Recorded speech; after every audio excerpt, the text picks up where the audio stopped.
श्रीमद् भगवत महापुराण के द्वितीय स्कंद का 10वां अध्याय भागवत के 10 लक्षण। श्री सुखदेव जी कहते हैं, परीक्षित इस भागवत पुराण में सर्ग, विसर्ग, स्थान, पोषण, उति, मनवंतर, ईशानु कथा, निरोध, मुक्ति और आश्रय, इन 10 विषयों का वर्णन है। इनमें जो 10वां आश्रय तत्व है उसी का ठीक ठीक निश्चय करने के लिए कहीं श्रुति से, कहीं तात्पर्य से और कहीं दोनों के अनुकूल अनुभव से महात्माओं ने अन्य 9 विषयों का बड़ी सुगम रीति से वर्णन किया है। ईश्वर की प्रेरणा से गुणों में क्षोभ होकर रूपांतर होने से जो आकाशादि पंचभूत, शब्दादि, तन्मात्राएं, इंद्रियां, अहंकार और महत्व की उत्पत्ति होती है, उसको संग कहते हैं। उस विराट पुरुष से उत्पन्न ब्रह्मा जी के द्वारा जो विभिन्न चराचर सृष्टि का निर्माण होता है उसका नाम है विसर्ग। पतिप्रदा नाश की और बढ़ने वाली सृष्टि को इस मर्यादा में स्थिर रखने से भगवान विष्णु की जो श्रेष्ठता सिद्ध होती है उसका नाम स्थान है। अपने द्वारा सुरक्षित सृष्टि में भक्तों के ऊपर उनकी जो कृपा होती है उसका नाम है पोषण। मनवंतरों के अधिपति जो भगवत भक्ति से और प्रजा पालन रूप शुद्ध धर्म का अनुष्ठान करते हैं उसे मनवंतर कहते हैं। जीवों की वे वासनाएं जो कर्म के द्वारा उन्हें बंधन में डाल देती हैं उति नाम से कही जाती है।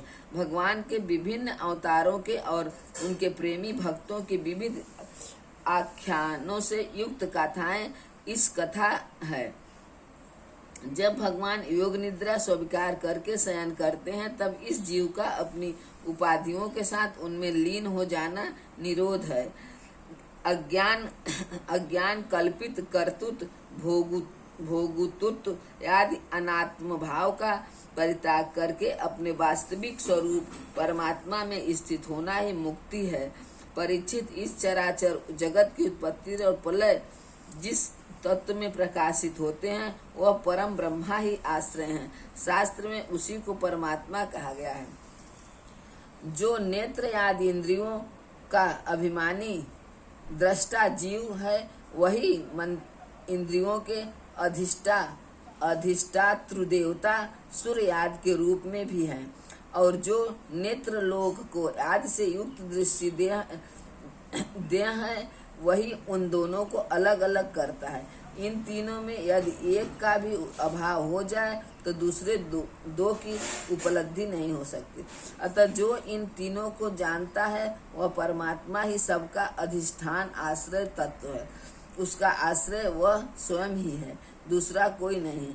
जब पूर्वोक्त विराट पुरुष ब्रह्मांड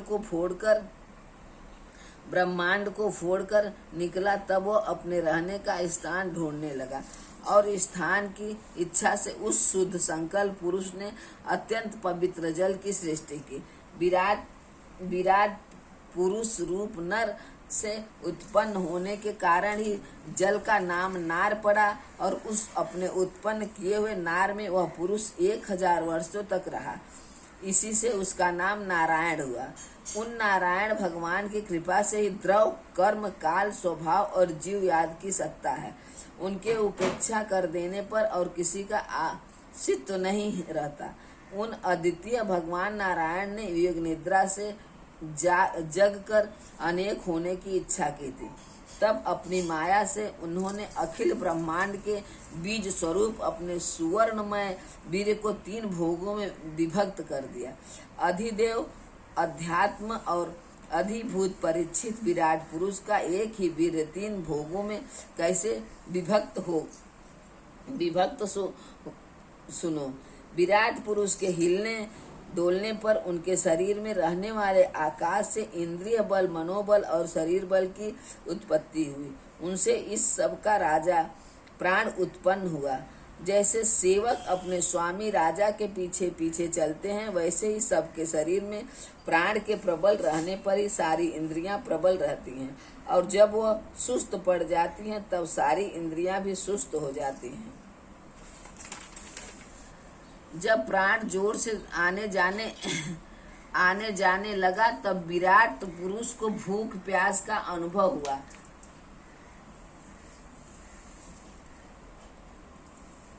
खाने पीने की इच्छा करते ही सबसे पहले उनके शरीर में मुख प्रकट हुआ। मुख से तालु और तालु से रसनेन्द्रिया प्रकट हुई। इसके बाद अनेकों प्रकार के रस उत्पन्न हुए जिन्हें रसना ग्रहण कहती है।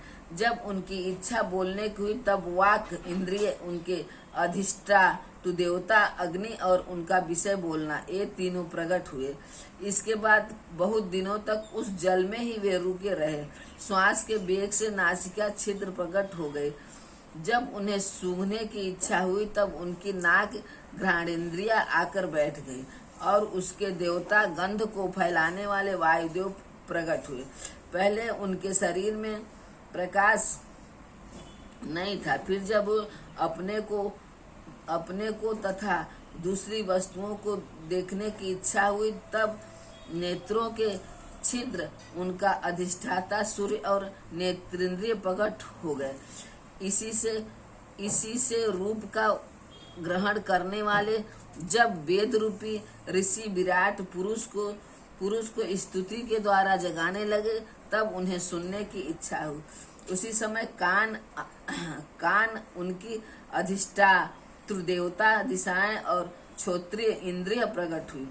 इसी से जब सुनाई पड़ता है, जब उन्होंने वस्तुओं की कोमलता, कठिनता, हल्कापन, भारीपन, उषरता और शीतला आदि जाननी चाहिए, तब उनके शरीर में चर्म प्रकट हुआ।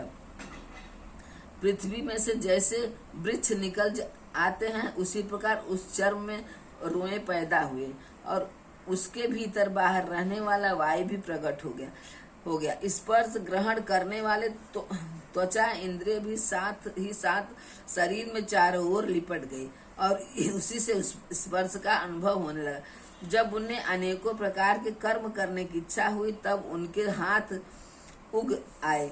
उन हाथों में ग्रहण करने की शक्ति इन हस्तेंद्रिय तथा उनके अधिदेवता इंद्र प्रकट हुए और दोनों के आश्रय से होने वाला ग्रहण रूप कर्म भी प्रकट हुआ। जब उन्हें अभीष्ट स्थान पर जाने की इच्छा हुई तब उनके शरीर में पैर उग आए। चरणों के साथ ही चरण इंद्रियों के अधिष्ठा रूप में माँ स्वयं यज्ञ पुरुष भगवान विष्णु स्थित हो गए और उन्हीं में चलना रूप कर्म प्रकट हुआ। मनुष्य उसी चरणेन्द्रिय से चलकर यज्ञ सामग्री एकत्र करते हैं। संतान, रति और स्वयं भोगों की कामना होने पर विराट पुरुष के शरीर में लिंग की उत्पत्ति हुई। उसमें उपस्थेंद्रिय और प्रजापति देवता तथा उन दोनों के आश्रय रहने वाले काम सुख का आविर्भाव हुआ। जब उन्हें मल त्याग की इच्छा हुई तब गुदा द्वार प्रकट हुआ। तत्पश्चात उसमें पायु इंद्रिय और मित्र देवता उत्पन्न हुए। इन्हीं दोनों के द्वारा मल त्याग की क्रिया संपन्न होती है। अपान मार्ग द्वारा एक शरीर से दूसरे शरीर में जाने की इच्छा होने पर नाभि द्वारा प्रकट हुआ, उससे अपना और मृत्यु देवता प्रकट हुए। इन दोनों के आश्रय से ही प्राण और अपान का विछोह यानी मृत्यु होती है। जब विराट पुरुष को अन्न जल ग्रहण करने की इच्छा हुई तब कोख आते हैं और नाड़ियां उत्पन्न हुई। साथ ही कुछी के देवता समुद्र, नाड़ियों के देवता नदियां एवं सृष्टि और वृष्टि, ये दोनों उनके आश्रित विषय उत्पन्न हुए। जब उन्होंने अपनी माया पर विचार करना चाहा तब हृदय की उत्पत्ति हुई। उससे विषय, कामना और संकल्प प्रकट हुआ। विराट पुरुष के शरीर में पृथ्वी, जल और तेजस 7 धातुएं प्रकट हुई। त्वचा, चर्म, मांस, रुधिर, मेद, मज्जा और अस्थित, इसी प्रकार आकाश, जल, वायु से प्रेरणा की उत्पत्ति है। श्रोत्रादि सब इंद्रियां शब्दादि विषयों को ग्रहण करने वाली हैं। वे विषय अहंकार से उत्पन्न हुई हैं। मन सब विकारों का उत्पत्ति स्थान है और बुद्धि समस्त पदार्थों का बोध कराने वाली है। मैंने भगवान के इस स्थूल रूप का वर्णन तुम्हें सुनाया। यह बाहर की ओर से पृथ्वी, जल, तेज, वायु, आकाश, अहंकार, महत्व और प्रकृति, इन 8 आवरणों से घिरा हुआ है। इससे परे भगवान का अत्यंत सूक्ष्म रूप है। वह अव्यक्त, निर्विशेष, आदि, मध्य और अंत से रहित एवं नित्य है। वाणी और मन की वहां तक पहुंच नहीं है। मैंने तुम्हें भगवान के स्थूल और सूक्ष्म, व्यक्त और अव्यक्त जिन 2 रूपों का वर्णन सुनाया है, ये दोनों ही भगवान की माया के द्वारा रचित हैं। इसलिए विद्वान पुरुष इन दोनों को ही नमस्कार करते हैं। वास्तव में भगवान निष्क्रिय हैं, अपनी शक्ति से ही वे सक्रिय बनते हैं। फिर तो वे ब्रह्मा का यह विराट रूप धारण करके वाच्य और वाचक शब्द और उसके अर्थ के रूप में प्रकट होते हैं और अनेक नाम, रूप तथा क्रियाएं स्वीकार करते हैं। परीक्षित, प्रजापति, मनु देवता, ऋषि, पितर, सिद्धि, चारण, गंधर्व, विराट, विद्याधर, असुर, यक्ष, किन्नर, अप्सराएं, नाग, सर्प, किंभु, उरग, मातुकाएं, राक्षस, पिशाच, प्रेत, भूत, विनायक, कुष्मांड, उन्माद, बेताल, यातुधान, ग्रह, पंछी, मृग, पशु, वृक्ष, पर्वत, सरीसृप इत्यादि जितने भी संसार में नाम रूप हैं, सब भगवान के ही हैं। संसार में 4 और अचर वेद हैं, जो 2 प्रकार के तथा जरायुज, अजंड, स्वेजज और उद्दिजय वेद से 4 प्रकार के जितने भी जलचर, थलचर तथा आकाशचारी प्राणी हैं, सबके सब शुभ, अशुभ और मिश्रित कर्मों के तदनुरूप फल हैं। सत्व की प्रधानता से देवता, रजोगुण की प्रधानता से मनुष्य और तमोगुण की प्रधानता से नारकीय योनियां मिलती हैं।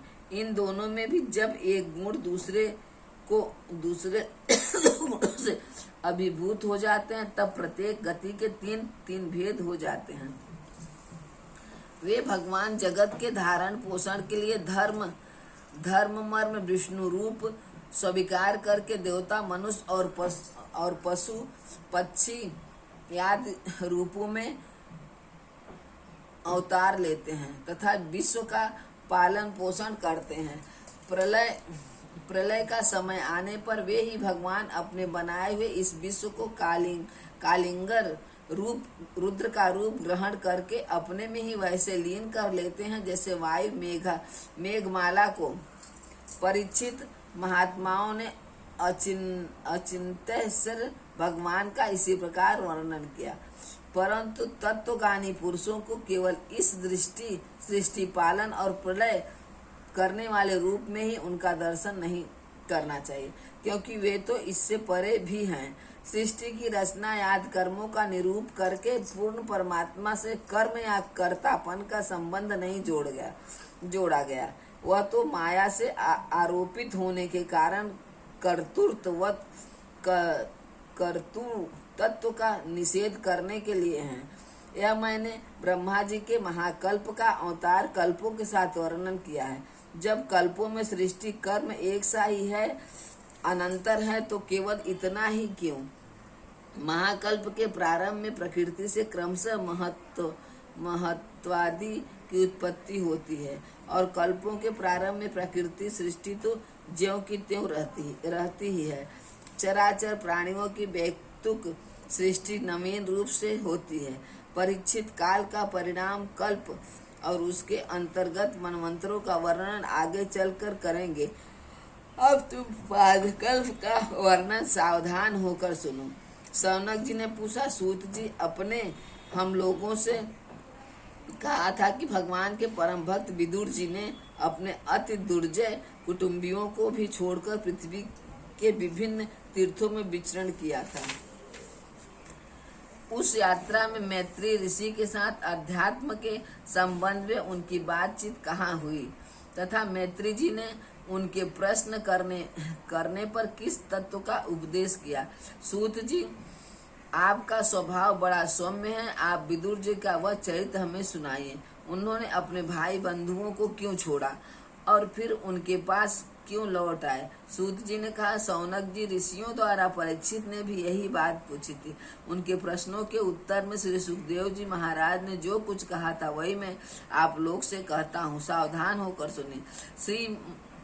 इति श्रीमद्भागवते महापुराणे व्यासिकायामष्टा दशासहस्रा पारमहंसे संहिता द्वितीय स्कंदे पुरुष संस्थानुरुद्रम नाम दसमो अध्याय समाप्त। इति स्कंद द्वितीय स्कंद समाप्त।